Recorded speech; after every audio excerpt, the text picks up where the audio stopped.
Pinagpalang umaga po sa bawat isa. Masaya ba kayo? Yes! Praise God! Hallelujah! So, pinagpalang umaga po, hindi lamang po dito, kundi sa lahat pong nakakapanood.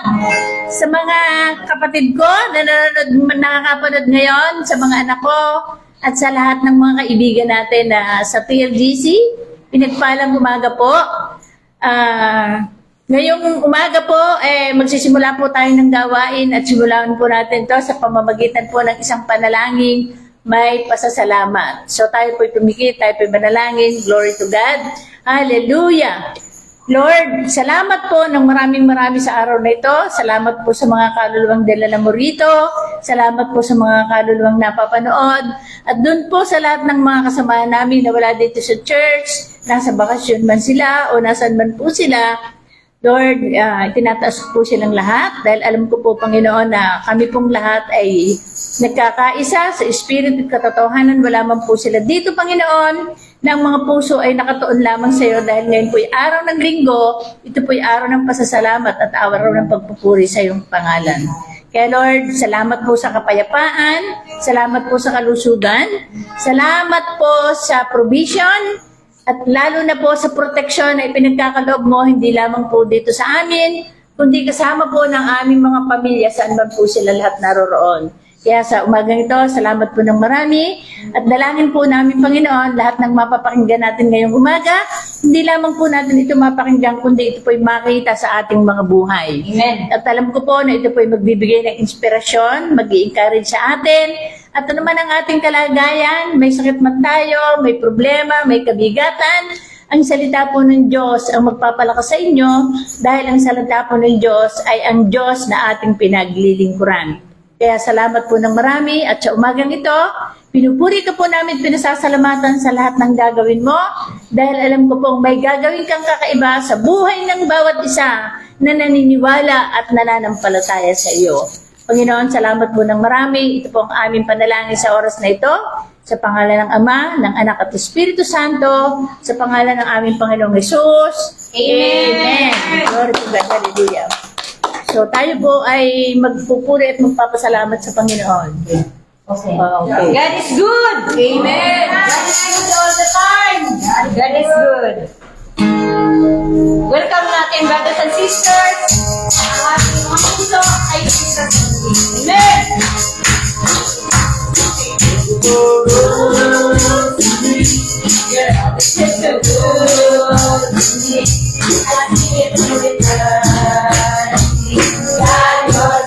Yes, one more. You're so good. You're always so good. I see you fine. God, you're so good. I wanna see your faces. Oh,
You're always such a beautiful to me. I see you every time. God, you're so good. Yeah, beautiful eternity. God, you're so good. Amen. Yes, amen. Mabait ba si God sa'yo? Amen. Amen. Ang bait-bait ng Lord sa kabila ng ating mga pinagdaanan. Nitong buong linggo, tayo pa rin nakatayo sa harap niya. Amen. Hallelujah. Yes. Let's pray. Yes, Lord. Hallelujah. Thank you, Jesus. Panginoon, sa isang buhay mo, Panginoon, namin po'y dinadala mo, O God, sa Panginoon. Kami po'y nagpapasalamat, O God, sa buhay sa kalakasan namin, Panginoon, sa bawat isang Panginoon. Lord, para sa kanila, para sa aming Panginoon, ang iyong mga salita, O God, Lord. Dinadalangin namin, Panginoon, sa mga kasamahan namin, Panginoon, na kung saan man sila, O God, sa ating Lord, tinatanong sila, Panginoon. Abutin mo sila, Lord, ng iyong kamay, O God, Lord. Hallelujah. Banal na Espiritu ng Panginoon, sa kasama. Yes. Panginoon, dadalhin mo sila, Panginoon, na may galak sa puso, Panginoon. Babalikan ang aming mga kapatid. Amen. Lord, dinadalangin namin, Panginoon, mula sa aming pag-ahawin na, Panginoon, i-bless mo. Yes, Sa Lord bawat Jesus. isa, Panginoon, ang kamay at magpilit. Oh, hallelujah, Jesus. Awit, O God, Lord. Salamat, O God. Panginoon, salamat sa lahat ng biyaya namin natatanggap sa isang tubig. Amen. At sa bibigay ng aming salita, O God, Lord, naway bisingin mo ang puso't isipan ng bawat isa. Yes.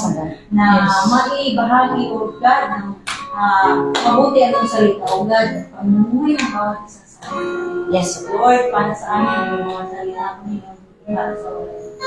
Naway strengthen ang mind ng bawat isa. Hallelujah. Ang bawat isa, O God, Lord.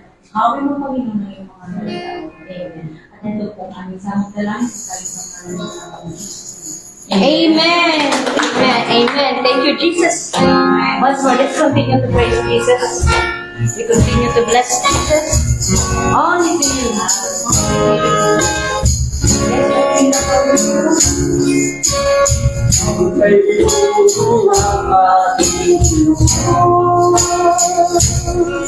Sa lahat ng oras, sa bawat araw, ika'y laging nakatong at mahal.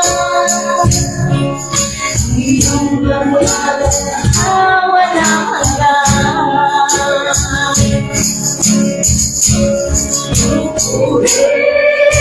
Sinasamba kita,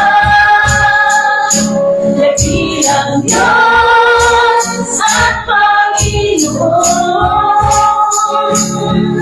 Tunay na ika'y walang katulad, tunay na ika'y di nagbabago. Mabuti ang Diyos sa akin ay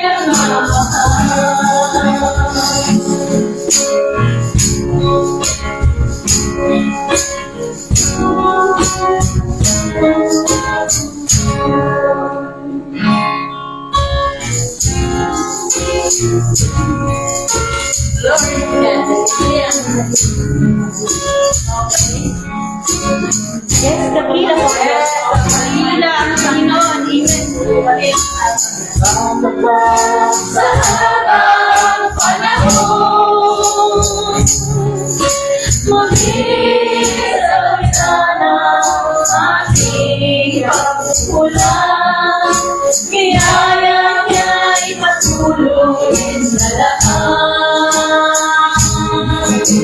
Katulad ng pagsilang ng lingkong araw, patuloy siyang nagbibigay ng lahat. Kaya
mundo'y makunaman, maasahan ng kahit mahirap ng bukas at buhay. Nakaulan sa habang panahon, katapatan mo'y matibay na sa hirap. Sa bawat bigating magpapaiman ay naroon, nalular ang pag-asa kung kailangan ginaon. Pag-ibig mo'y hanay sa amin noon hanggang ngayon.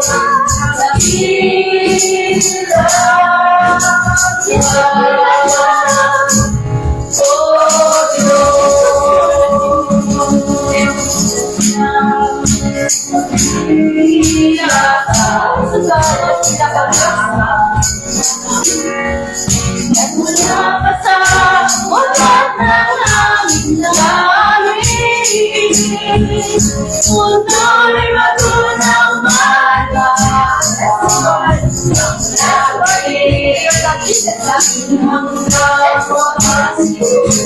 Sa kami noon at pinakahila, walang kapansayan sa pangalan. Sa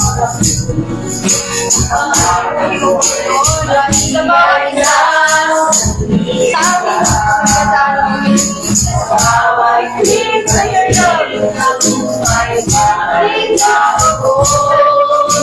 Daluya ng pag-asa, yung mo'y alay sa amin, you are Lord hanggang ngayon. Bawat clip sa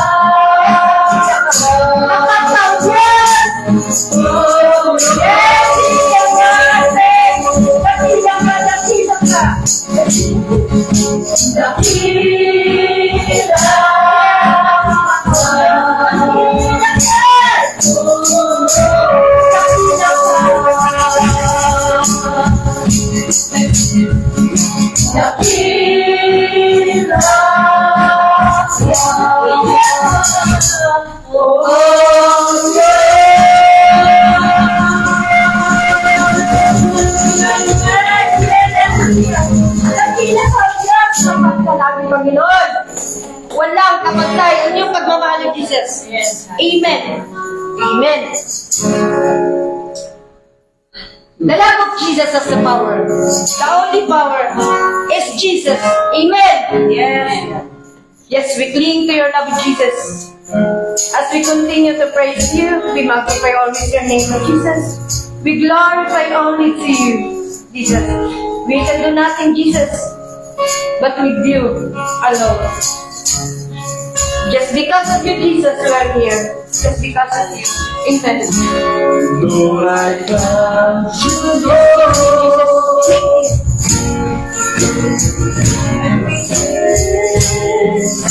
We give you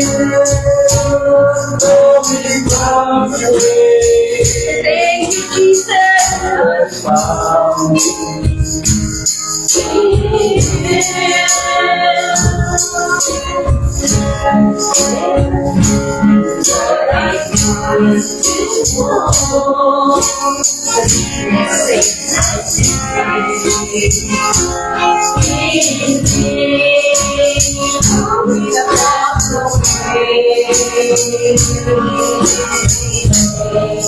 The power of your love,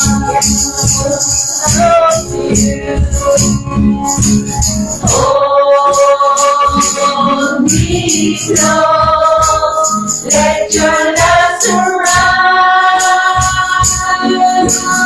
me.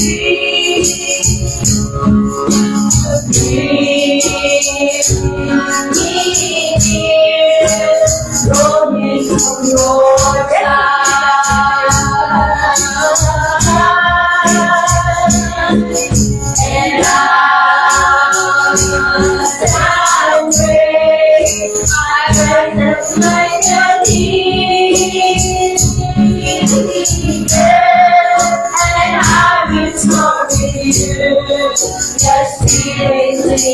By the power of your love. Yes, it's the power of your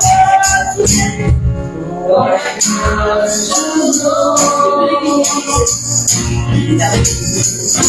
Yes, you are setting me free. Will be swept away by your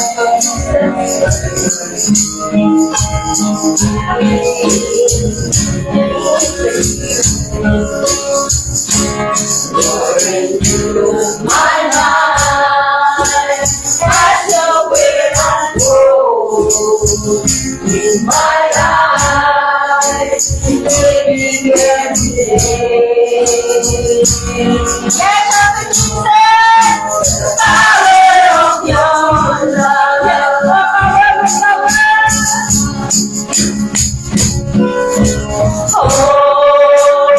Hold me close. Let your love surround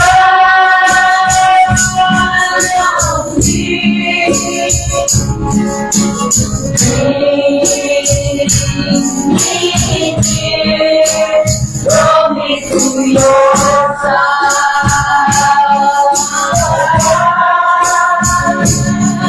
And I wait, I rise up like the eagle, and I will soar with you.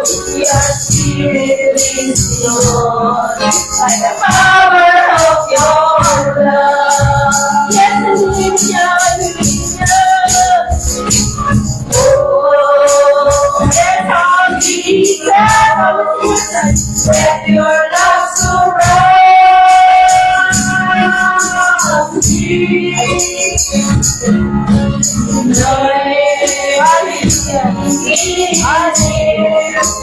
Draw me to your side.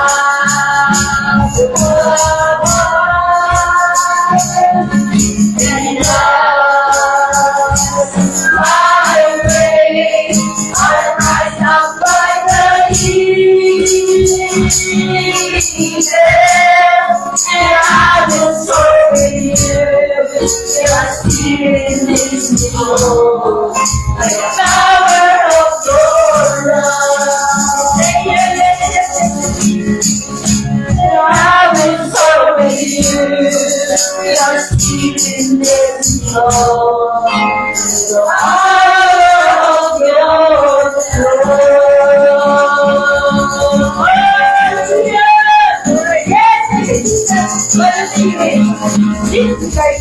Yes, amen. Hallelujah, Lord. Salamat po po. Glory to God. Wow. Ang ganda naman ng praise and worship. Glory to God. Hallelujah. Glory to God. Hallelujah. Again, pinagpalang umaga po sa bawat isa. Dahil ngayon po ay buwan ng Agosto. Dahil nasa bakasyon lahat. Praise God. Hallelujah. Pero sa kabila po ng lahat ng yan, masaya po tayo dahil narito pa rin po tayo sa church para po tayo ay magpuri at magpasalamat sa ating Diyos na pinaglilingkuran. Amen?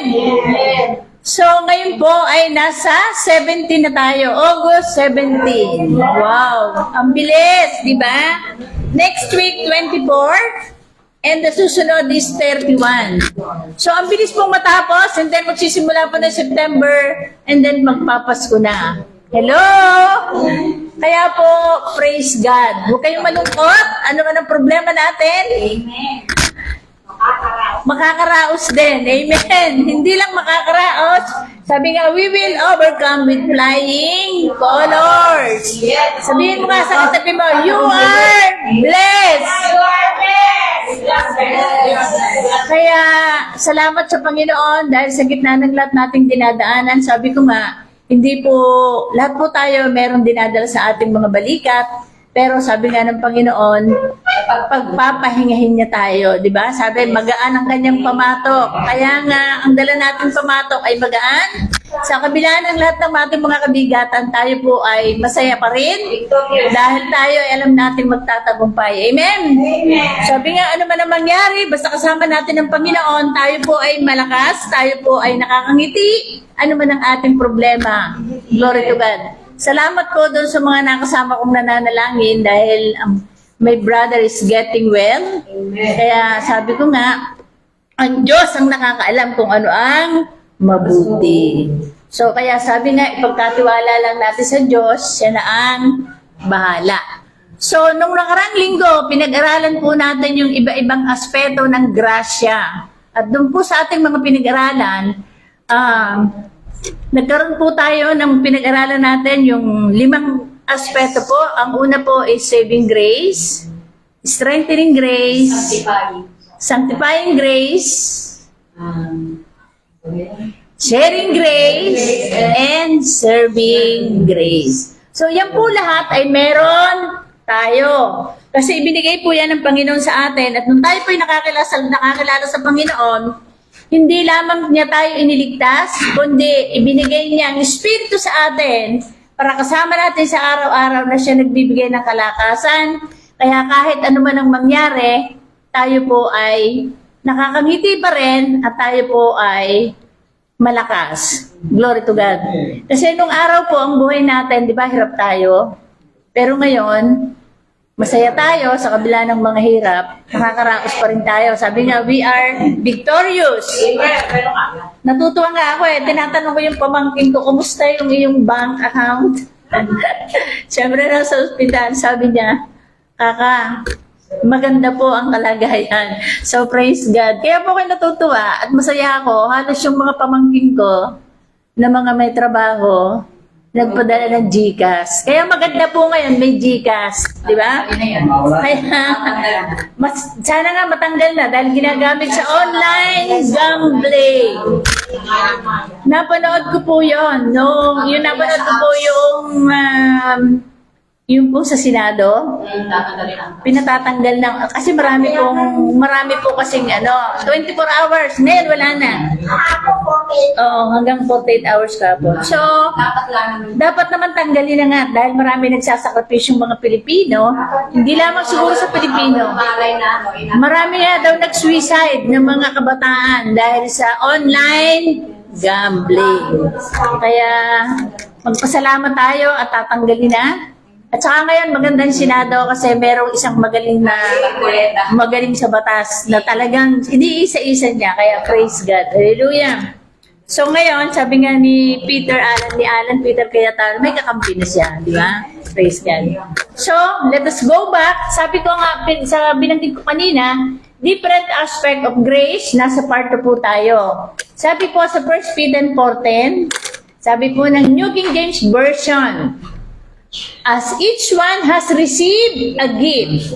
May tinanggap ba kayong gift? Amen. Ito po, minister it to one another as a good stewards of the manifold grace of God. Sabi po sa Tagalog, bilang mabubuting katiwala. Mabubuti ba kayong katiwala? Amen. Sabi po, bilang mabubuting katiwala ng iba't ibang kaloob ng Diyos, gamitin ninyo sa kapakinabangan ng lahat ang kakayahang tinanggap ng bawat isa sa inyo. Alam niyo po, minsan po nakakalungkot na yung tinanggap nating mga kakayahan para mag-encourage, para magpalakas. Ang nangyayari po ay hindi magpalakas, kundi magpahina. Pero salamat sa Panginoon, dahil sa TNGC, ay walang ganon. Hello! Praise God. Kasi po, mahalaga po na maunawaan natin na yung ating yung regalo binigay ng Panginoon sa atin, hindi po yan atin. Ipinahiram lang ng Diyos sa atin. Kaya nga ang sabi, gamitin natin at maging mabuti tayong katiwala nung lahat ng ipinagtulob sa atin. So makikita po natin doon sa aaralin natin ngayon, meron tayong iba-ibang uri. Kaya nga sinabing manifold, marami. Merong various form, iba-ibang forma. Ano po yung iba-ibang forma ng grasya? Grasya para tumulong, grasya na mag-design, mag-akay, grasya na umakay, di ba? Grasya na mag-lift up. So, sabi po, buried grace, iba-ibang forma din, buried grace, di ba? Multifaceted grace, iba-ibang mukha, iba't ibang larawan ng pagtulong. Various spiritual gifts, sabi po, iba-ibang spiritual gifts na pinagkalob sa atin. Kung tutusin, isa lang naman yan eh. Many-sided of kindness, extremely diverse power and gifts. So sabi po dyan, review lang po, God grace is not only in our initiation to God's family. Kayo po ba ay kabilang sa God's family? Yes. So, ibinilang tayo ng Diyos sa kanyang pamilya. Sabi po, but grace is there to help us in our continuation with our relationship with God or in our Christian life. So, dapat pong maunawaan natin yan, di ba? Sabi po, the grace who saved us will also empower us to live a productive ang buhay nyo. Amen. Colorful ba? Satisfying ba? Hindi ba? Naging colorful ang buhay natin? Naging satisfying ang buhay natin? Naging productive nung nakilala natin ang ating Panginoong Jesus. Nag-usap nga kami kanina nung pamangkin ko namatay ang asawa niya. Sabi niya, Tita, ngayon ko lang po na-realize kung gaano pala ako kamahal ni Lord. Hindi ko sinasabing naunawaan ko nung namatay ang asawa ko. Kung hindi, nung namatay ang asawa ko, doon ko nakita ang kabutihan ng Panginoon. Amen? Kaya nga sabi, doon sa worst scenario ng buhay mo, doon mo makikita ang kamay ng Diyos kung paano kanya itinaas, paano kanya tinulungan, kung paano kanya dinala dito sa ating kalagayan. Kaya nga, nakakatuwa yung kanta ni Mr. Larson, kinakanta ni Fidel, It is my desire. Meron yung parte na sinasabi niya, kung makikita mo lamang kung saan ako ngayon nandoon, kung saan ako dinala ng Panginoon sa aking kalagayan, mauunawaan mo kung bakit ko laging sinasabing, mahal ko ang Diyos. Di ba? Sabi niya, kasi po, kung mararamdaman mo ang pag-ibig ng Diyos, di mo lang mauunawaan. Kaya nga sabi ko sa kapatid ko, hindi mo ba alam na mahal ka ni Lord? Sabi siguro ng iba, bakit ako nagkasakit kung mahal ako ni Lord? Di ba? Yun ang tanong eh. Bakit ako'y nakalubog sa problema? Bakit kinuha yung aking family, yung aking kapamilya? Eh naman pala mahal ako ni Lord. Kasi ang Diyos, iba-ibang paraan. Kaya nga sabi, my ways is not your ways and my thought is not your thought. So, meron siyang pamamaraan kung paano. Pero, iisa lamang ang layunin ng Diyos at kaya niya ipinagdala ang grasya sa ating lahat para mambuhay natin maging productive, maging colorful, at satisfying. So, ang unang take-upin po natin ay yung saving grace. Sabi ko nga, balik tayo sa basic para unang-una, maunawaan natin ang gusto, ang mga ibig sabihin. Amen? Sabi po, saving grace is God's power and ability to save us. Ito po ay kapangyarihan ng Diyos at may kakahiyang iligtas tayo. Sabi nga, hindi natin kayang iligtas ang ating sarili, kailangan natin ng tagapagligtas. At siya ay ang ating Panginoong Jesus. Sabi po, to forgive our sins and make us new creators in Christ Jesus. So, nung nakipag-isa tayo kay Kristo, pinatawad tayo sa kasalanan, iniligtas tayo at ginawa tayong bagong tao. Ang tanong, bagong tao ka ba talaga? Sabihin mo nga sa katabi mo, bago ka na. Bago ang tao ka ba? Bago ka. Praise God. Hallelujah. Di ba? So sabi po, isa-isahin po natin ha. Pagkatapos po natin isa-isahin, inaral na po natin, review lang, tingnan natin yung isang istorya sa Bible kung paano siya iniligtas ng Panginoon. Okay? So sabi po sa Ephesians 2:8-9, for it is by grace you have been saved through faith, and this is not from yourself, it is the gift of God, not by works, so that no one can boast. Sabi sa Tagalog, dahil sa biyaya ng Diyos, naligtas kayo nang sumampalataya kayo kay Kristo. Kaloob ito ng Diyos, at hindi galing sa inyo. Hindi ito nakasalalay. Lakas nyo. Ang gawa. Para? Kanina kasi meron akong kakwentuhan. Hindi ko na sasabihin kung sino. Kasi sabi ng iba, kasi kaya ako nagbibigay sa church, kaya ako naggaganito, kaya ako ginagawa ito. May hinihingi pala siyang kapalit. Sabi ko, glory to God. Hallelujah. Hindi ba? Kasi, di ba nakalagay dyan, hindi mo pwedeng lahat ng meron ka ay galing sa Diyos. At nung simula, nung nakipag-isa ka, naging mabuti, nung tinanggap mo si Kristo, tinanggap mo lahat yung kanyang mayamang biyaya. At kaya nga ikaw ay pinagpapala kahit hindi ka mabuti dahil sa ginawa ng Panginoon sa krus ng Kalbaryo. Pero, again, ulitin ko, lahat natin ginagawa dito sa lupa ay may consequences. Paulit-ulit. Yung relasyon natin sa Diyos, wala na tayong aayusin. Nung tinanggap natin ang kanyang Espiritu, nilinis na tayo, pinatawad tayo, iniligtas tayo, kaya ang salvation natin is secured. Ang tanong, yung relasyon natin dito, di ba sinasabi ko rin madalas, kung tama ang relasyon mo sa Diyos, tama ang relasyon natin dito.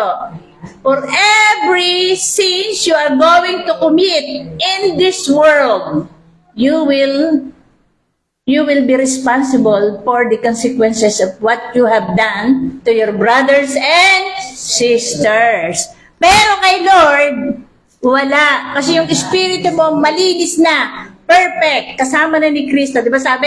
Kung nasaan si Kristo, nandun ang iyong espiritu. Dahil nakipag-isa ka na kay Kristo. Maliwanag? Kaya po ito, sabi, forgiven. Nung tinanggap mo si Kristo, tinanggap mo yung kanyang righteousness, kaya ikaw ay forgiven. Okay, sabi po, pero ngayon, inihayag na kung paano itinuturing ng Diyos na matuwid ng tao. Ito'y hindi sa pamamagitan ng pagsunod sa kautusan.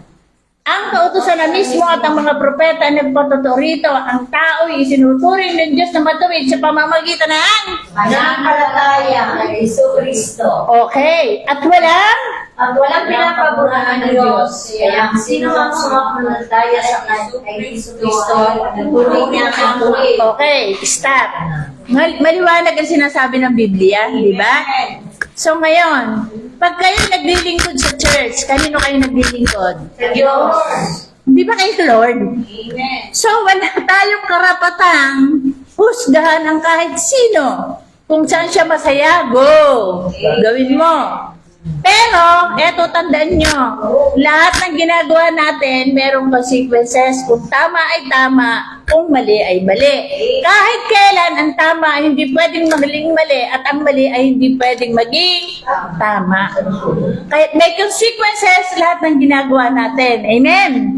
Sabi po, ngunit dahil sa biyaya ng Diyos sa atin, itinuring niya tayong matuwid sa pamamagitan ni Kristo Jesus na siyang Tumubos sa akin. ito'y Regalo ng Diyos. sabihin mo nga sa katabi mo, pinili ka ng Diyos. Pinili ka ng Diyos. Pinili tayo. Kaya, Pinili tayo. Regalo ka. hindi ba sobrang pagpapala na tayo ay pinili ng Diyos? Hello? Di ba we are so blessed dahil tayo ay pinili ng Diyos? Amen. At sometimes, alam niyo po, nung pinili ka ng Diyos, itinatak sa iyo yung Espiritu niya. Katulad ng sinabi ko, you have an assurance of your eternal life. Pero yung buhay mo rito sa mundo, makikipaglaban ka pa. Tama? Ngayon, kaya ako po ito paulit-ulit na ipinapaliwanag. Akala nila, pag ikaw ay, dahil sabi nga, hindi ka nahingi ng tawad, hindi totoo na kung ikipinatawad na ng Diyos, pwede mo nang waldasin yung buhay mo. Hello? Di ba? Lahat ng ginagawa natin, merong kapalit. May accountability. Tama? So, okay. Sabi po, tinubos tayo. Nung tinubos kasi tayo, Pag tinutubos ba, partial? Hello? Installment ba? No. Hindi ba nang pag nagsala ka ng lupa, tinubos mo, ibabalik sa yung titulo, iyon na ulit, tama? Diba? Buo kang tinubos ng Panginoon, hindi installment. Kaya nga ikaw, pinatawad ka na, tinubos ka na, okay? Ito ay regalo, regalo. Ngayon, yung ginagawa mo mabuti, ginagawa mo lang yan bilang pasasalamat sa Diyos. Tama? Kaya hindi mo pwedeng ipagmalaki, ay, ako'y nagbibigay sa church, ako'y nagaganito, ako'y nagaganon. Ginagawa mo yan dahil pinagpala ka ng Diyos, di ba? Pero yung magantay ka ng, kay Lord mo gawin yan. Di ba kaya nga sabi, sa mga pinag-aaralan natin, lahat natin ginagawa, gawin natin sa Panginoon, huwag natin sa gawin sa tao. Huwag niyo akong paghahanapan dahil ako, tao rin akong naglilingkod na pare-pareho tayo. Tama? Lahat natin ginagawa, paglilingkod. Kaya yung ginagawa kong paglilingkod sa Diyos, kay Lord ako nag-e-expect ng lahat ng bagay, hindi sa tao. Hindi ba? Sabi ng iba, ay kasi parang hindi parehas. Hindi totoo. Paano hindi magiging parehas? Okay, meron tayong rules. May rules tayo dito sa church about donation. Pagka merong namamatay, magbibigay tayo ng 50 kapag asawa, anak, kapatid. Okay? Ngayon, nilagyan na rin natin, kapag tsuhin mo, o malapit pa rin ka mag-anak mo, pwedeng hatiin. 25. Pero lahat yan may voluntary contribution. Pero ang priority natin, yung immediate family. Pero yung iba, pwede naman tayong manghingi rin ng abuli, pwede naman. Kasi parang tulong rin natin doon sa pamilya, di ba? So, lahat po yan, inilalagyan natin ng tawag dito. Lahat po yan merong tinitingnan tayo.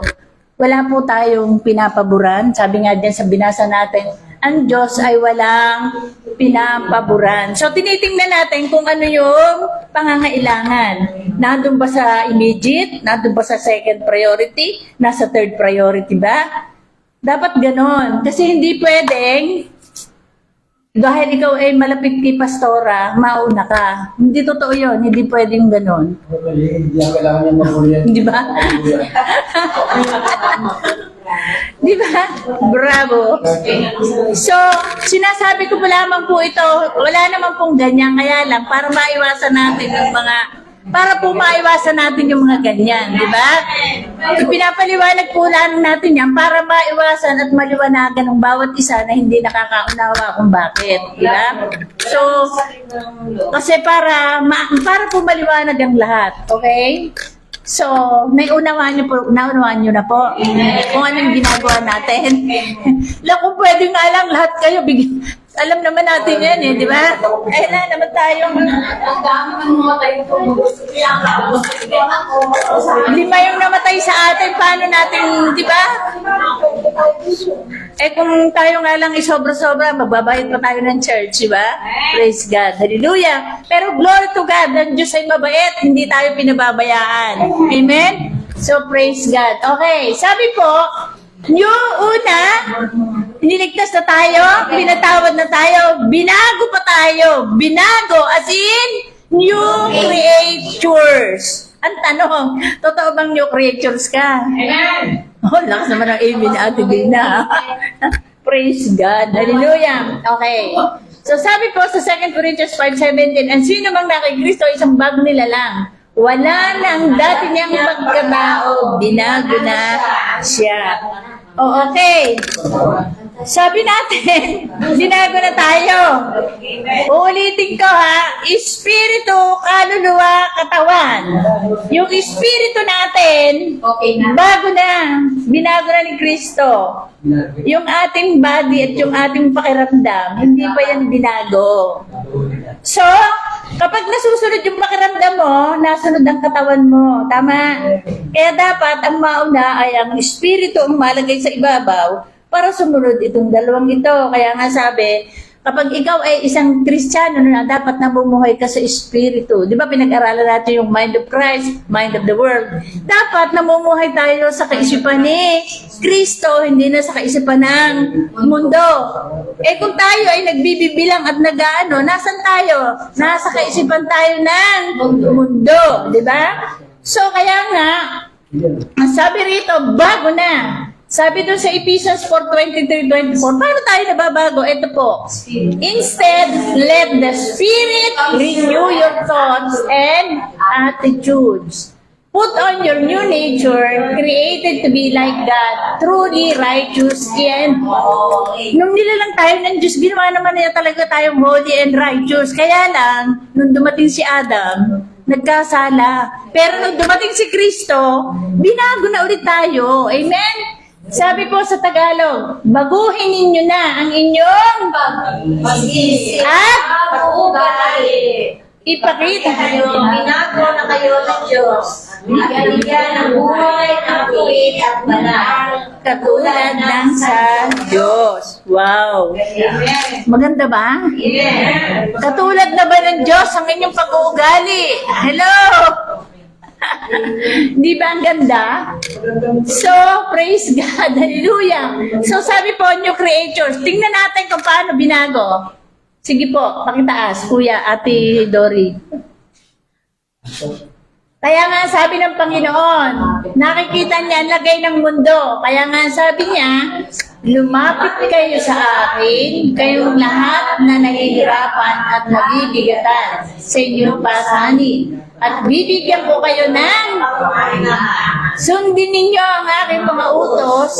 At matuto kayo sa akin. Dahil mabait ako at mababago.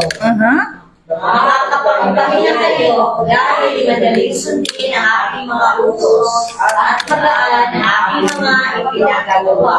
Okay. Naranasan ba natin yan? Hello?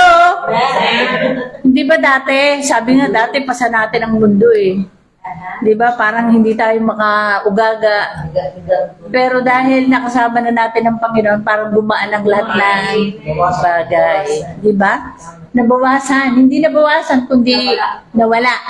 Nawala yung kabigatan. Nakakangiti tayo kahit tayo may problema at kabigatan. Di ba? Samantalang kahit galit ka, nakakangiti ka pa rin. Kahit ikaw ay pagod na pagod, nakakangiti ka pa rin. Kahit feeling mo ay ikaw ay gusto mo ng manakal sa iyong amo na mabait, pero pinapigil mo pa rin dahil alam mo, Lord, ikaw ay kasama ko. Di ba? Kaya napakalaki pong tawag ito, napakalaking bagay na alam nating si Kristo ay taglay natin ang kanyang Espiritu. Kasi every time na tayo mag-iisip ng pangit, parang may nangangalabit sa atin, Uy, di ba? Parang may nangangalabit. Praise God. Hallelujah. Tingnan niyo po kung paano, ito po yung katibayan ng pagbabago ng isang tao. Hello? At makikita po natin dyan, sa istorya ni Zaccheo, ganun kaya ako, di ba? Maikukumpara natin ang ating sarili kay Zaccheo. So, si Zaccheo. Sino ba si Zaccheo? Tax collector. Pumasok sa Jesus sa Jericho nung narito pa yung ating Panginoon. Dahil doon, siya dadaan papuntang Jerusalem. May isang lalaki roon na ang pangalan ay Zaccheo. Siya ay mayaman, isa sa mga pinuno ng mga maniningil ng buwis. Gusto niyang makita kung sino talaga si Jesus. Tingnan niyo po, kung tutuusin, wala na siyang kailangan, di ba? Mayaman. Pero napapagod na rin siya. Sabi niya sa buhay niya, bakit ganito ba ang buhay ko, paulit-ulit lang? Di ba parang, di ba kahit, alam niyo po, hindi naman po nagbibigay ng contentment yung kayamanan mo, yung iyong kapangyarihan, yung iyong karangalan. Palaging may kulang. Di ba? Kahit anong ganda ng hanap buhay mo, kahit anong ganda ng posisyon mo, kahit ano pa ang meron ka, palaging may kulang. Kasi pinag-aralan natin yan. Ang buhay natin parang pizza, di ba? Yung puso natin. Dahil si Kristo ay dapat nasa puso natin. Kung wala siya, laging may kulang. Yung isang buo, may Kulang. Kulang ang kalahati ng puso mo dahil ang kalahati ng puso mo ay para sa Diyos. Di ba? So kaya kahit ang yaman niya, ano siya, wala siyang contentment. Ngayon, nabalitaan niya si Jesus. Sabi niya, gusto niyang makita kung sino talaga si nagkaroon siya ng interes. Kayo po, naisip niyo rin po yan nung araw. Nung narinig niyo ang Panginoong Jesus, naisip niyo, sino ba yung Jesus na yan na namatay sa krus? Totoo ba yan? Sinasabi, kilala Di ko ba? sa Diyos, pero Sabi nila, kilala ko yung nung araw, di naman natin iniisip, naririnig lang natin, ay, ipinako sa krus, nandun siya, nandun sa simbahan, may malaking Nazarenong block, di ba? Di ganun lang, pupunta ka doon, ha, halika, mapapahid ka, di ba? So, ganun din siguro si Zaccheo, kapareho din natin, di ba? Naisip niya, sino ba yung Jesus na yan? Pero dahil pandak siya at marami ang tao doon, ay hindi niya ito ang magawa. So, kaya ang ginawa niya, tumakbo siya, nagpunta at umakyat siya sa isang puno ng sikomoro upang makita si Jesus na dadaan doon. So, nakita niyo po kung paano ang Diyos tumawag, di ba? Dumating yung punto ng buhay ni Zaccheo, gustong-gusto niya nang makilala ang Panginoon. Lahat gagawin ko para makilala ko lang siya at makita ko siya, di ba? So kaya sinabi niya kahit may posisyon siya, hindi sanayang umakyat sa puno. Di ba parang unggoy? Sabi nila, Diyos ko, di ba parang kung sa panahon natin ngayon, siya ay BIR commissioner. Isipin mo, aakyat ka sa puno, di ba? Nakabarong Tagalog ka. Parang aakyat ka sa puno, parang abnormal, di ba? Pero dahil gusto niyang makilala ang Panginoon, wala siyang pakialam. Umakyat siya sa puno. Hindi ba ganyan din nangyari sa buhay natin? Kaya nga tinatanong natin ang bawat isa talaga bang si Kristo ang pinaglalaban mo o ang sarili mo? Minsan tinatanong natin ang sarili natin, sino ba ang pinaglalaban ko? Si Jesus ba o yung sarili ko? Kasi kung si Jesus ang pinaglalaban mo, ay Jesus ka lang nakatingin. Tama? Eh dahil sarili mo ang pinaglalaban mo, lagi ka nakatingin sa sarili, kung mapapansin ka, o ikaw ba ay nabibigyan ng pabor, o ano sasabihin sa iyo, o ano ba yung ganito, eh di ibig sabihin na ang pinaglalaban mo, sarili mo, hindi si Kristo, di ba? Tingnan mo si Zaccheo kung ano nangyari sa kanya. Pagdating ni Jesus sa lugar na yon, tumingala siya at sinabi, Zaccheo, bumaba ka agad dahil kailangan kong tumuloy sa bahay mo ngayon. So anong revelation? Alam ba ni Lord ang laman ng puso mo? Hello? Diba? Yung desire niya na makita si Jesus at makilala niya, alam ni Jesus.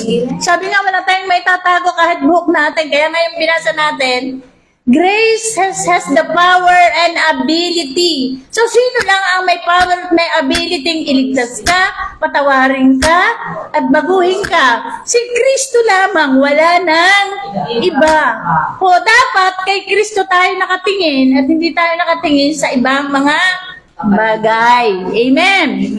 So, kaya po nangyari, nang makita ng mga tao na naroon, hindi, ito pala, kaya nagmadaling bumaba si Zaccheo at masayang tinanggap si Jesus. Ito nga yung sinasabi na nagkaroon siya ng joy. Yung sinabi niyang tinanggap niya ng buong puso. Nag-uusap kami ni Annabel kanina.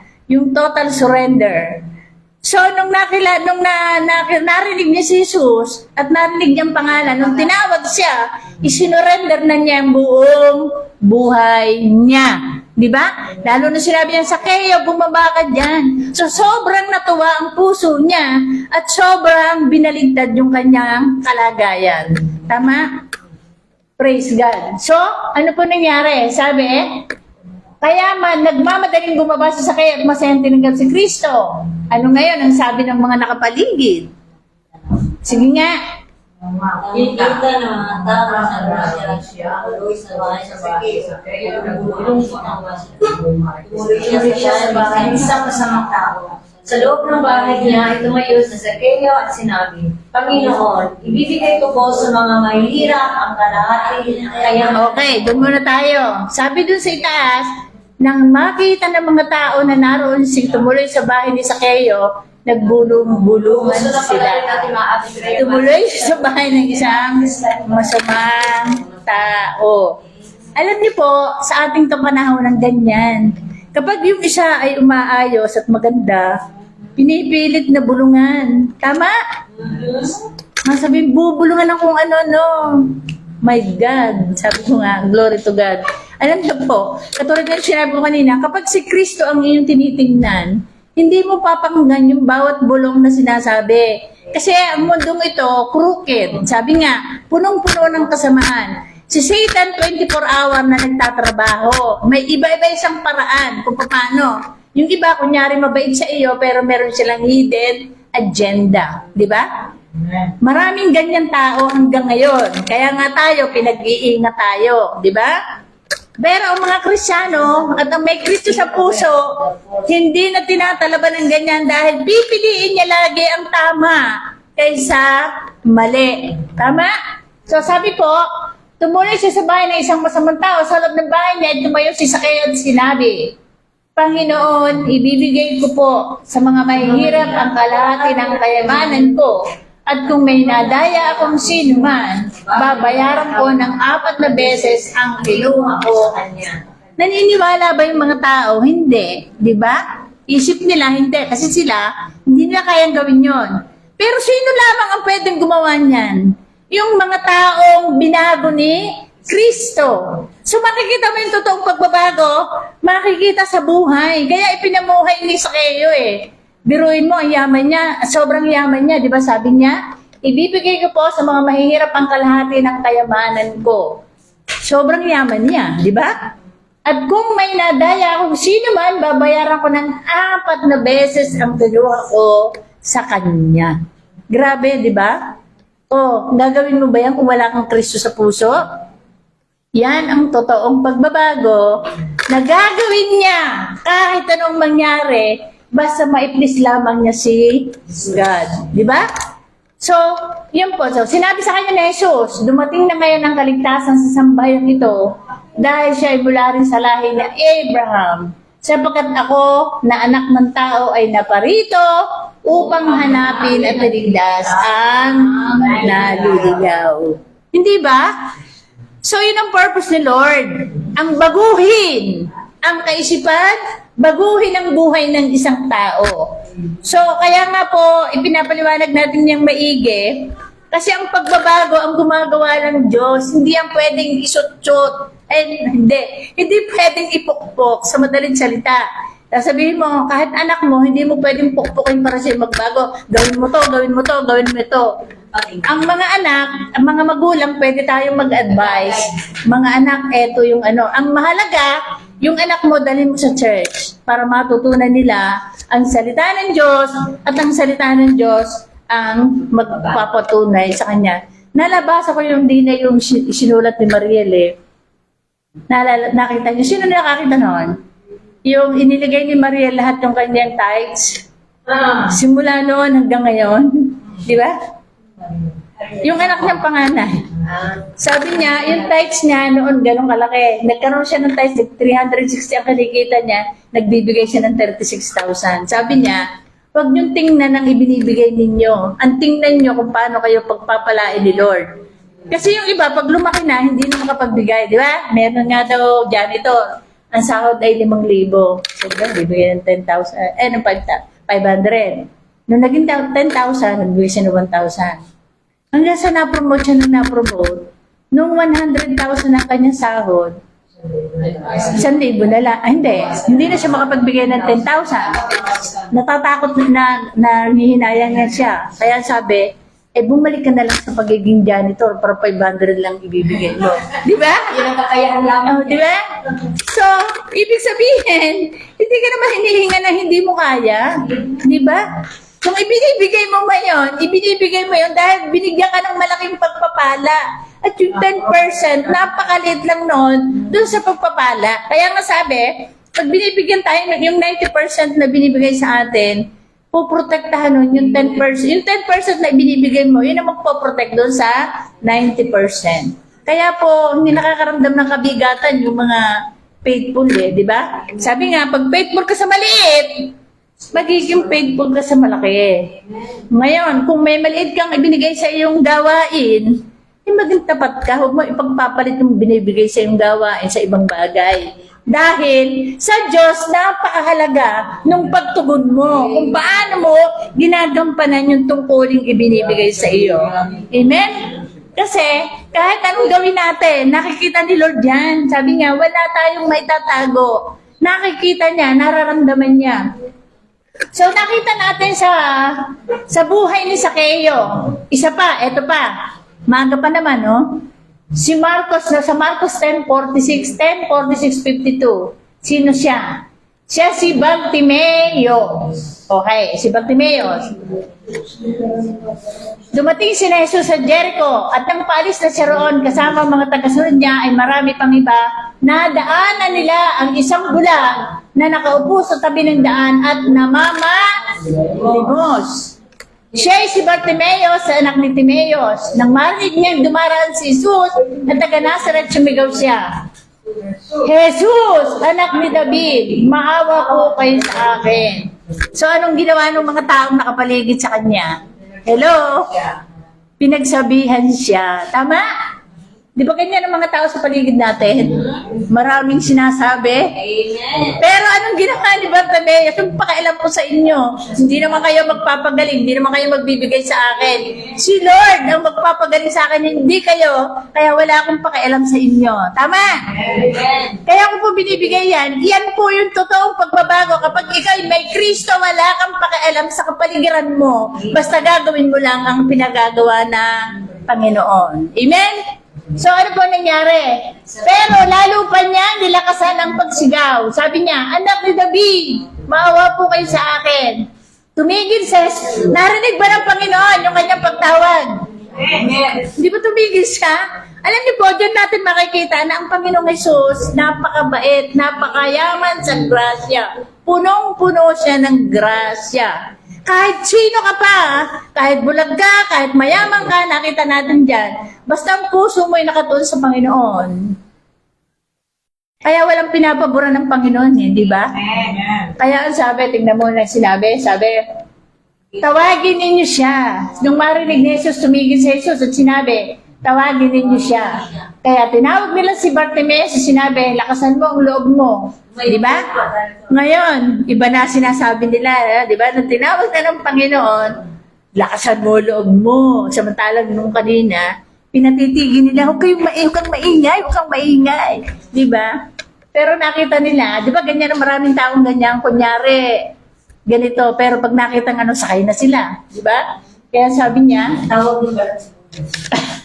lakasan mo ang loob at tumayo ka dahil pinagatawag ka na Jesus. Alam niyo po ang ibig sabihin ng itinapon? Tinanggal na niya. Katulad ni pangalan nito, ni Sakeo, ganun din ang ginawa niya, tinanggap niyang masaya. Inalis na niya kung ano yung nakalagay sa puso niyang kabigatan. At naging masaya siya. Ganyan din si itinapon na niya. Ano sinabi niya? Itinapon ni Bartimeus ang ang balaban niya at dali-daling lumapit kay hindi ka naman kasi pwedeng lumapit sa Panginoong Jesus ng marami kang dali. Tama? Kaya nga sabi, fix your eyes to Jesus. Take off everything na nagpapabigat sa iyong paglapit sa Panginoon. Ano ba yung... Kaya maraming hindi nagbabago eh. Kasi marami silang dala. May dala sa dibdib, may dala sa likod, may dala sa ulo. Diba? Hanggang hindi mo isinusurrender. Kaya nga sabi diyan, itinapon niya ang kanyang balabal. Lahat ng dala niya, itinapon niya na. Sabi niya, may bagong buhay na ako. Bago na ako ngayon. Di ba? Anak na ako ng Diyos. Parang ganun, sinabi niya. Sabi niya, ano ang gusto mong gawin ko sa iyo? Sumagot ang bulag. Hindi ba alam ni Kristo na bulag siya? Di ba tinanong siya, bakit siya tinanong? Di ba ganyan din tayo? Minsan tinatanong tayo ni Lord, ano ba gusto mo, anak? Hindi ka makasagot dahil hindi mo alam kung anong gusto mo eh. Hindi mo alam kung tama ba o mali ang ginagawa mo. Di ba? Kaya pag ikaw may nag-udyok sa iyo, susunod ka. Di ba? Dapat kung ano ang tama, doon ka lumagay. Wala kang makialam. Di ba?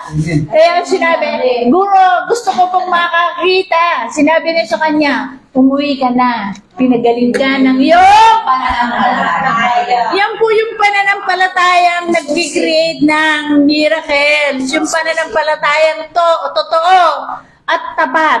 Di ba? Nakakita siya agad at sumunod siya kay Jesus sa daan. Kaya nung nakakita siya, di ba tayo, sabi nga, inalis ko na kayo sa kadiliman, ininilipat ko kayo sa kaharian ng kaliwanagan. O ngayon, ba't binabalikan mo pa yung madilim ang buhay? Wala na yun, tapos na. Amen? So, maliwanag po na ano nyo? Amen. So, ang grasya nagbabago at pagkatapos tayong baguhin, hindi rin niya tayo iniiwan. Hindi tayo pinababayaan ng Diyos. Kaya kung alam niyo inaawit yung kahit kailan di ka nagkulang, biyaya mo sa akin lagunan. Pag-ibig mo sa akin walang hanggan. Inibig mo ako noon Pag binasa niyo po yung Psalms 139, subukan niyo pong basahin yung pag-uwi niyo sa bahay, buklatin niyo ang awit 139, makikita niyo doon kung paano tayo inalagaan ng Panginoon sa buong buhay natin. Amen? Kaya po, sabi ulitin ko po yung sinasabi ng unang Pedro, conclusion, 4 Gs. Bilang mabubuting katiwala ng iba't ibang kaloob ng Diyos, gamitin ninyo sa mga panganabangan na lahat ang kakayang tinanggap ng bawat isa. So gamitin po natin ang tama, tayo po'y maging mabuting katiwala. Sabi ko nga, yung lahat ng ginagawa ko ito para kay Lord. Diba? At kapag ginagawa mo yan para kay Lord, ginagawa mo rin yan para sa tao. Kasi, kaya mo ginagawa yan dahil ginagawa mo yan para kay Lord. Diba? So, kaya sabi doon sa Isaiah 40:31, kaya kami pang mga lingkod ng Diyos, hindi kami napapagod. Si Bishop, hindi po yun naiinitan. Kahit mainit, pwede sa kanya. Kahit malamig, pwede sa kanya. Kahit may kutsyon o banig, pwede sa kanya. Dahil, nakukontento siya dahil sabi nga, you are contented wherever you are as long as you are serving the Lord. Diba? Kasi doon siya tinawag eh. So, kaya nga sabi sa Isaiah 40:31, ngunit ang nagtitiwala sa Panginoon ay muling magkakaroon ng lakas.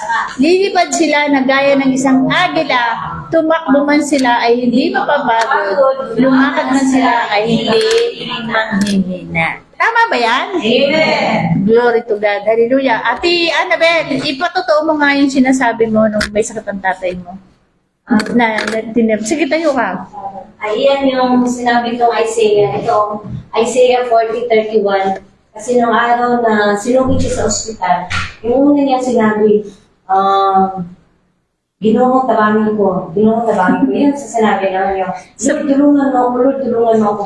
Kasi, wala siyang ibang hinihiling kundi yung kagalingan. Kaya naisip ko na parang may ano din talaga na yung miracle ba ni Lord na mismo sa araw na iyon, nagdadasal kami na kapag ako mawala niya siya, tapos hindi ako ready, sabihin na, totoo, takot ako na mawala yung tatay ko. Pero yung bagang gusto ko pa siyang makita, gusto ko pa siyang maasahan. Lahat naman tayo Kasi ganun. nandyan yung mga anak ko, hindi pa nakakaway si Tika. So, lagi ako nagdadasal at saka sa punto na lagi ako nagbibigay sa kanila ng mga verses doon sa chat group namin, sinabi ko magdasal tayo, magdasal. Kasi sa punto na dumating na yung gigs namin na 100 na 162 lang gigs namin. 10 days siya doon sa hospital. So sabi ko, nagdadasal pa rin ako. Pero yung bagang hindi ako nawala ng pag-asa. At lagi ako nakatayo ilang linggo, di ba? Nandito ako nag-praise and worship. Lagi ako, pero hinidibdib ko lang sa Lord. Alam ko naman na gagaling si Papa kasi yung bagang yung lakas ko, nararamdaman ko sa kanya. Sabi ko, malakas ko yun. Kaya malakas si Papa, malakas ako. Kaya sabi ko, magdasal tayo na magdasal. Hanggang sa punto na magaling na nga siya, Sabado, kalabas na siya ng Sabado, kaso lang walang mga doktor ng linggo. So walang ikanma, Lunis. Dagdag na naman yung billing sa hospital kasi syempre, nasa private room. 5 siyempre nag-iisip kami saan kami hugot ng pera. Laki na salamat po kasi hindi katulad ng dati na kinakwento ko nga sa kanila ng Friday na dati na nasa convento ako, hirap na hirap makapasok ng pera namin. Ngayon na kumbaga pusang loob ko, bukal sa puso ko na nagsiservisyo na nagkaroon ako ng pamilya, nagkaroon ako ng ministry. Para makikita ko na yung grasya pala ni Lord, tuloy-tuloy pala yun. Hindi ko lang naramdaman noon kasi syempre yung relasyon ko kay God parang ritual. Nasa kanbet ka, nagdarasal ka lang, kumakain ka lang, gumagawa ka ng apostolate. Pero sa punto na nandito na ako, na-realize ko talaga na gaano ka kapangyarihan si God kasi about sa financial, magaan. Mga pamangkin ko, tulong-tulong kami. May isang pamangkin ko lang talaga na laki ng pasasalamat ko. Kasi hindi, porque nasa abroad kami, nakakapadala kami agad ng pera, di ba? Yun nga, naibabalik sa akin itong verse na ito, Isaiah 40. For those who walk in the Lord, they were strengthened yun. Ibig sabihin, yung lakas mo, hindi mo gagaling sa sarili mo na kaya mo. Pero, yun nga, iniisip ko na hindi siguro namin kakayanin yung mga bilings, about sa financial. Pero, laki ng salamat po. Kasi, yun nga, ang pera, nakikita mo pala. Agad-agad bumibigay ko. Sa punto na nagdasal ako, sabi ko, Lord, alam ka sa'yo, tatay ko, birthday ka naman, araw na yan. So, mamasya. Pero nag-aantay pa rin kami ng perma ng isang provincial health office na malaking bago na nito 20,000. Sabi ko. So, yung exist natin, 9,000 na po. Pwede na yan. Labasan natin. Pero hindi na ako rubahan. Sabi ko, okay lang yun. Kasi, ang worth ng 20,000, equivalent ko 300 euro kasi napapagdala ako eh. 300 euro. Sabi ko, nagdasal ako, hindi na ako rubahan. Pero, ito ang kagandahan kasi pagbukas ko ng Gmail, nagbubukas talaga ako ng Gmail eh. Alam niyo, anong maganda? Nakatanggap ako ng 299 euro sa bonus libro. Hindi, akalain niyo, sa 20k pesos sa Pilipinas, hindi na approbahan, pero approve naman ako dito. Diba? Yun, oo. Meron palang parang iba si Lord. Oh. May paraan talaga si Lord. At mabuti talaga siya kasi bumagabay siya na yung hindi ka pinabayaan. May nagkakasakit sa amin, may na-stress kasi ganito sa 10 days ng tatay namin, hindi namin nakalain na magkakadalo na. Pero, yun nga, tulong kami nagdasal, hindi katulad ng dati yung pamangkin ko, kaaway ko, yung mga kapatid ko, kaaway ko. Pero, hindi pa rin kami nawawala ng pag-asa na mabuo yung pinag-anuhan namin na billings. Kasi sa panahon ngayon, hindi mahirap. Kaya nga. Hindi madali na kumuha ng pera kahit saan sino-sino pa man yan. Pero, yun na nga. Tuloy pa rin ako, lumalaban pa rin ako. So, ang lakas ko. Kasi, malakas ako. Minsan, sinasabi ko na, nga pala, linggo na pala sa susunod. Wala pa akong song na Pero nag-aano pa rin ako. Sabi ko, Lord, ito yung kalakasan ko. Siyempre, nandiyan kayo, nandiyan yung pamilya ko. Malakas ang spirit ni Lord. Amen. Proven ko talaga yan. Amen. Praise God. Amen. Glory to God. Palakpan natin ang Panginoon. So, sabi nga, kaya ko nga lagi siya kinakaawit yung kahit kailan, di ka nagkulang, di ba? At natutuwa nga po ako, tumawag din ako doon sa pamangkin ko. At Ate May, kumusta na ang bangko mo? Marami po, marami po at tita, marami, sabi niya gano'n. So natawa ako, sabi talaga. Kasi halos mga pamangkin ko nagpadala ng Gcash, di ba? Kaya po maganang buhay, dahil ngayon hindi mo na kailangang makiusap, talagang ang Diyos na ang nagmagawa ng paraan. Kaya makikita natin yung kabutihan ng Panginoon, basta tayo maging tapat. Yun yung sinasabi natin na, kung kailan ka nasadsad, doon ka lalong magpakasipag ng paglilingkod sa Panginoon. At doon mo makikita ang kilos ng kanyang kamay. Kaya nga, kung binigyan ka ng ministering maliit, di ba, kaya nga sinasabi niya, di ba, Pastora, huwag kang pumunta sa church. Kakalabas mo lang sa ospital. Baka kung ano mangyari sa iyo. Hindi niyo alam na yun ang lakas ko. Kasi meron kaming agreement ni Lord. Pag pinalabas mo ako ngayon, diretso ako sa church. Di ba? So, pag mapapatunayan mo kung gaano kabuti ang Diyos sa iyo, hindi ka mag-iisip ng lahat ng ginagawa mo, napapagod ka, ikaw ay nagaganito. Look at Ate Mary, di ba? Masaya siyang naglilingkod sa kusina. Di ba? Kaya nga sabi ko, Ate Mary, pag hindi ko na naririnig ang tawa mo, iba na. Glory to God. Hallelujah! Kaya isa lang ang aking paalaala, katulad nung nangyari dun sa dalawa, kay Jesus kay Bartimeo. Kahit anong marinig lang, wala silang pakialam kay Jesus, sila titingin. Gusto nilang makilala sa Jesus dahil sa Jesus lamang ang pwedeng magbago at magbigay ng lahat ng pagpapala sa atin. Amen? Kaya ngayon sinasabi niya, nagpe-pray siya. Hindi na-approve yung niloloan nilang, hindi loan, kundi donation na 20,000. Pero, hindi man na-approve yun, may parang pala ang Diyos na iba. Last year daw, hindi sila naka-benefits ng bonus libro. Kaya ang laki ng ginagastos niya. Eh, isipin mo, alas 12:30 ng gabi. Bayan, Ate Annabel? Opo. 12:30? Nagme-message ang AIMS. Meron siyang bonus libro na 290. Hindi ba? Hindi ba ano, kung titignan mo, ang Diyos talaga laging perfect ang timing niya. Never too late, never advance. Amen? Basta ikaw ay gawin mo lamang yung pinapagawa sa iyo, maging honest ka, maging tapat ka, huwag kang mambobola, huwag kang manguuto, basta maging tapat ka lang. And the Lord will give you kung ano yung para sa iyo. Amen? Kaya sabi nga natin, kahit hindi tayo tapat ng Diyos, laging tapat. Kaya kung tayo magiging tapat pa, di lalo na, di ba? Sabi nga, everything na ginagawa natin sa ating kapwa, babalik yan sa atin. Kapag pangit ang ginagawa mo, nag-iipon ka lamang ng sama ng loob na ibabalik sa iyo. Pero kung may binibigay mo puro mabuti, aba, syempre, puro mabuti ang babalik sa iyo. Amen? Amen. Kaya, pwede tayong tumayo. Did you learn something? Amen. Ngayong hapon pong ito, sabi ko nga, si Ate Becca, namatay yung uncle niya, as a policy, may bibigay tayo ng kalahati ng 50, which is 25. And then, magkakaroon tayo ng voluntary contribution para ipadala sa kanya. Okay? So, mag-closing prayer muna tayo bago tayo mag-offering. Yung pong offering na gagawin natin ngayon, ibibigay natin kay Ate Becca. Okay? Doon sa kanyang yung tuwing niya.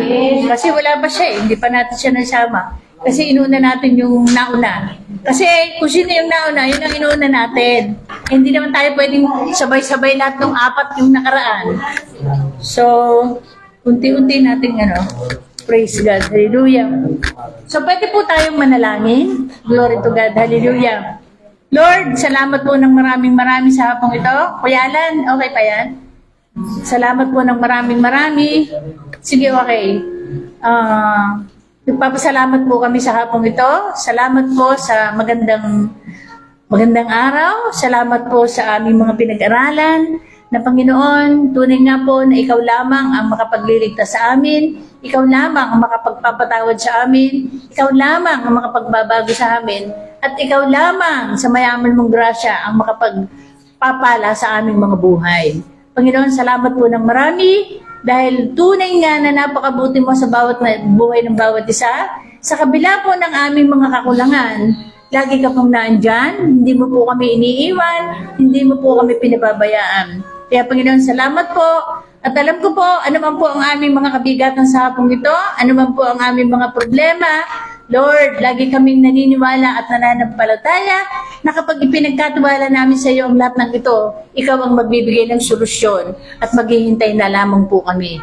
Kaya Panginoon, salamat po ng marami sa buhay ng bawat isa na narito ngayon at sa mga kasamahan namin at kapamilya na wala rito ngayon. Lord, nawa po ang pag-ibig ng Ama, ang mayamang grasya ng Anak, at ng kapangyarihan ng Santong Espiritu ay sumaamin pong lahat sa pangalan ni Jesus. Amen. Glory to God. Hallelujah.